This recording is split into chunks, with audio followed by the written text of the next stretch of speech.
Hello everyone. आज मैं निर्देशन के प्रकार पर डिस्कस करूंगी। निर्देशन जीवन पर्यंत चलने वाली प्रक्रिया है। इसका क्षेत्र बहुत ही विस्तृत होता है और निर्देशन किसी भी ज़रूरतमंद व्यक्ति को दिया जा सकता है। यह व्यक्ति किसी भी उम्र का हो, किसी भी रुचि का हो और किसी भी प्रकृति का हो। वह सामान्य व्यक्ति हो, असामान्य व्यक्ति हो या विशिष्ट गुण वाला व्यक्ति हो या फिर वो समस्याओं से ग्रसित व्यक्ति हो। इस निर्देशन को हम किसी सीमा में नहीं बांध सकते हैं। व्यक्तिगत रूप से जहाँ निर्देशन व्यक्ति के शारीरिक, मानसिक, भावात्मक एवं सौंदर्यात्मक एवं आध्यात्मिक विकास में सहायता प्रदान करता है, वहीं यह व्यक्ति को सामाजिक रूप से अच्छा नागरिक बनाने में भी सहायता प्रदान करता है। अतः हम ये कह सकते हैं कि निर्देशन का क्षेत्र अति व्यापक होता है। मनोवैज्ञानिकों ने निर्देशन को उसके क्षेत्र एवं कार्यों के आधार पर वर्गीकृत किया है और उसे अपने अपने अनुसार डिवाइड किया है। विलियम मार्टिन प्रॉक्टर ने निर्देशन को 6 भागों में डिवाइड किया, जॉन एवं ब्रीवर ने 10 भागों में और पेंटरसन ने 5 भागों में डिवाइड किया। वहीं कूफ एवं कैफेवेर ने 5 भागों में विभाजित किया है। शिक्षा के क्षेत्र में मनोवैज्ञानिकों ने इसे 3 भागों में डिवाइड किया है। पहला शैक्षिक निर्देशन, एजुकेशनल गाइडेंस। दूसरा व्यावसायिक निर्देशन यानी वोकेशनल गाइडेंस। तीसरा व्यक्तिगत निर्देशन, पर्सनल गाइडेंस। तो आज हम लोग बात करेंगे एजुकेशनल गाइडेंस पर। एजुकेशनल गाइडेंस का पहले हम लोग अर्थ और परिभाषा देखते हैं कि एजुकेशनल गाइडेंस का मीनिंग क्या है। तो शैक्षिक निर्देशन वह निर्देशन है जो शैक्षिक परिवेश में छात्रों की समस्याओं को हल करने में सहायता प्रदान करता है। यानी शिक्षा के क्षेत्र में, स्कूल में, महाविद्यालय में, संस्थाओं में जहाँ की छात्र शिक्षा प्राप्त कर रहे हों, वहाँ जो उनकी समस्याएं आती हैं, जो वहाँ के पर्यावरण के द्वारा, वातावरण के द्वारा उत्पन्न होता है, उन सारी समस्याओं में सहायता प्रदान करने के लिए निर्देशन की प्रक्रिया की जा। शैक्षिक पर्यावरण में पाठ्यक्रम, शिक्षण, अधिगम क्रियाएं, सह शैक्षिक क्रियाएं, अनुशासन और साधन सुविधाएं आदि सभी का समावेश होता है। शैक्षिक निर्देशन द्वारा छात्रों को स्वयं की योग्यताएं, रुचियों और व्यक्तित्व संबंधी गुणों को समझने, उनका विकास करने और उन्हें जीवन संबंधी उद्देश्यों से जोड़कर अच्छे नागरिक बनाने के लिए सहायता प्रदान की जाती है। मनोवैज्ञानिक जोन्स के अनुसार शैक्षिक निर्देशन वह व्यक्तिगत सहायता है जो छात्रों को इसलिए दिया जाता है कि वे अपने लिए उपयुक्त विद्यालय, पाठ्यक्रम एवं पाठ्य विषयों का चयन कर सकें तथा विद्यालयी जीवन के साथ समायोजन बनाए रख सकें। इनके अनुसार जैसा कि छात्रों को उपयुक्त विद्यालय, मतलब उसको कौन से स्कूल में एडमिशन लेना है, कौन सा पाठ्यक्रम चयन करना है, कौन सी विषय उनको लेनी है, ये सारी चीज़ों का चयन करें। इसके लिए भी उनको एक निर्देशन की आवश्यकता होती है और निर्देशन लेकर वो जब अपने अनुसार वो विद्यालय, विषय का चयन करते हैं तो वो उसमें अच्छी तरह से समायोजन बना के रख सकते हैं, क्योंकि उन्हें तनाव नहीं होता, मन में ये बोझ नहीं होता कि मैंने जो विषय लिया वो मैं पढ़ नहीं सकता, या ये जिस विद्यालय में मैंने एडमिशन लिया वहाँ उनका वो अपने आप को समायोजित नहीं कर पा रहे हैं, ये समस्याएं नहीं होती हैं, इसलिए वो समायोजन बनाकर वहाँ रख सकते हैं। तो शैक्षिक निर्देशन उनको इस रूप में एक व्यक्तिगत सहायता करता है। ये मनोवैज्ञानिक जोन्स के अनुसार था। नेक्स्ट हम देखते हैं कि मनोवैज्ञानिक रूथ स्ट्रॉन्ग के अनुसार उन्होंने कहा था कि शैक्षिक निर्देशन का उद्देश्य व्यक्ति को उचित कार्यक्रम के चयन एवं उसमें प्रगति करने में सहायता देना है। तो कार्यक्रम के अंतर्गत वही हो गया कि बच्चे को क्या कौन से विषय पढ़ना है, कौन सा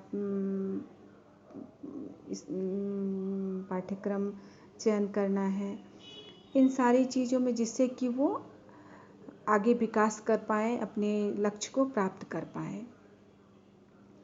तो इन सारी बातों से जो समझ में आता है वह है कि शिक्षा का कार्य छात्रों की क्षमताओं और योग्यताओं का विकास करना और उन्हें इस योग्य बनाना कि वो अपना, समाज का, राष्ट्र का हित कर सके।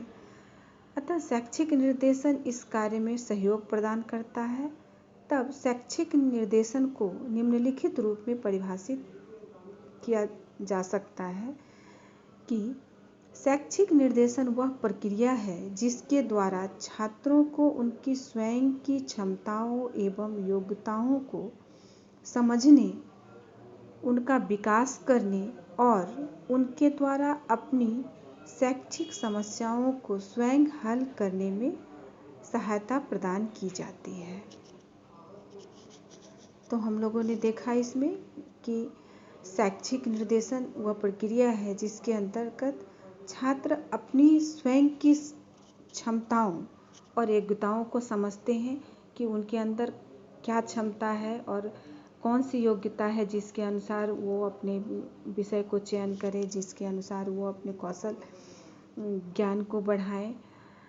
तो ये समझते हुए अपना विकास करने में तथा शैक्षिक समस्याओं को भी हल करने में निर्देशन की आवश्यकता होती है और वो निर्देशन लेकर स्वयं से अपनी समस्याओं को हल कर पाने में सक्षम हो पाते हैं। तो अब हम लोग देखेंगे कि निर्देशन के कार्य एवं उद्देश्य। तो निर्देशन का प्रमुख उद्देश्य शैक्षिक निर्देशन का मुख्य उद्देश्य छात्रों को उनकी अपनी क्षमता एवं योग्यता का ज्ञान कराना एवं उन्हें अपनी क्षमता एवं योग्यता द्वारा अपनी शैक्षिक समस्याओं को स्वयं हल करने में सहायता प्रदान करना है। जैसा कि हम लोगों ने अभी डिस्कस किया है, मूल रूप से यही इसका कार्य है। तो मूल रूप से इसका कार्य यही है कि शैक्षिक निर्देशन का कि बालक की क्षमता और योग्यता का ज्ञान कराए, जिससे वो अपने शैक्षिक समस्याओं को स्वयं हल कर सके। इसे हम निम्नलिखित रूप में विस्तार से छात्रों को उनकी स्वयं की योग्यता, क्षमता एवं रुचि, अभिक्षमता का ज्ञान कराना। दूसरा, छात्रों को विभिन्न विद्यालयों के उद्देश्य, कार्यों एवं महत्व से परिचित कराना। तीसरा, छात्रों को विद्यालय द्वारा दी जाने वाली सुविधाओं से परिचित कराना। नेक्स्ट है छात्रों को अध्ययन विषयों के चयन में सहायता कराना। नेक्स्ट है कि अध्ययन से संबंधित समस्याओं को हल करने में सहायता प्रदान करना। 6 हमारा है कि छात्रों को सह पाठ्यचारी क्रियाओं में चयन में सहायता प्रदान करना। जैसे बहुत सारे बच्चों को बहुत सारे अपनी क्षमता होती है, उनके अनुसार सह पाठ्यचारी शिक्षा है, स्पोर्ट है, सिंगिंग है, पेंटिंग है, इसमें भी उनकी अगर योग्यता है तो एक निर्देशनकर्ता उस को समझ के उनको ये बताता है कि आपके अंदर ये क्या क्षमता है और आप इसमें आगे जा सकते हैं, तो फिर वो उसके अनुसार चयन करने में भी एक सहायता मिलती है। नेक्स्ट है पाठ्यक्रम, विद्यालय व्यवस्था एवं शिक्षण अधिगम क्रियाओं आदि से समायोजन करने में सहायता प्रदान करना। कभी कभी ऐसा भी होता है कि बालक अपने विद्यालय में एडजस्ट नहीं कर पाते हैं या उनको जो पढ़ाया जा रहा है उसको वो समझ नहीं पाते हैं, तो निर्देशनकर्ता उनकी इन समस्याओं को देखता समझता है और फिर उनको उस समस्याओं से कैसे वो बाहर आ सकते हैं उसमें सहायता प्रदान करता है, जिससे वो पाठ्यक्रम, विद्यालय व्यवस्था एवं शिक्षण अधिगम क्रियाओं में अपना समायोजन कर पाते हैं। नेक्स्ट है छात्रों को शारीरिक एवं मानसिक रूप से स्वस्थ रहने में सहायता प्रदान करना। तो जब व्यक्ति का समस्या नहीं होता है तो वो शारीरिक और मानसिक रूप से भी स्वस्थ होता है, और समस्या होने से मानसिक रूप प्रभावित होता है तो व्यक्ति का शारीरिक विकास भी प्रभावित होता है। इसलिए शारीरिक और मानसिक रूप से स्वस्थ रहने के लिए व्यक्ति को समायोजित होना जरूरी है, जो निर्देशन प्राप्त कर व्यक्ति स्वयं को समायोजित करने में सक्षम हो पाता है। अतः निर्देशन की आवश्यकता शारीरिक एवं मानसिक रूप से स्वस्थ रहने में भी सहायता करने से होती है। नेक्स्ट है छात्रों को अच्छी आदतों का निर्माण में सहायता प्रदान करना। तो निर्देशन के द्वारा छात्रों की गलत आदतों के बारे में और उसके परिणाम से अवगत कराया जाता है तथा वो कैसे उससे बाहर आ पाएंगे इसके लिए भी सहायता प्रदान की जाती है। तो इसका अच्छी आदतों के निर्माण में सहायता प्रदान करना भी इसका उद्देश्य एवं कार्य होता है। नेक्स्ट है सामाजिक कार्यों में भाग लेने के लिए प्रोत्साहित करना। 11th छात्रों को विभिन्न छात्रवृत्तियों संबंधित जानकारी प्रदान करना।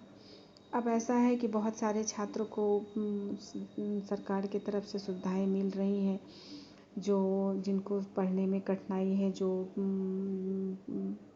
उससे संबंधित पाठ्य सामग्री नहीं ले पा रहे हैं, तो छात्रों सरकार के द्वारा बहुत सी छात्रवृत्तियाँ या पाठ्य सामग्रियाँ दी जा रही हैं, तो इसका भी एक निर्देशन दिया जाता है कि क्या क्या सरकारी सामान मुहैया करा रही है, तो इसके संबंधित जानकारी भी निर्देशन के द्वारा प्रदान करना इसका उद्देश्य और कार्य में सम्मिलित है। नेक्स्ट है छात्रों को प्रतिस्पर्धा परीक्षाओं से संबंधित जानकारी प्रदान करना।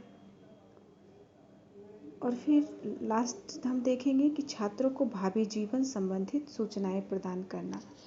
तो छात्र जब अपने करियर का चुनाव करने की अवस्था में आते हैं तो उन्हें क्या करना है, क्या नहीं करना है, तो निर्देशन का ज़रूरत वहाँ भी होता है कि उनको भविष्य से जुड़ी अवसरों के बारे में बताया जाए, जिससे वो अपने जीवन से संबंधित क्या उनको करना चाहिए, क्या नहीं करना चाहिए, उन सूचनाओं से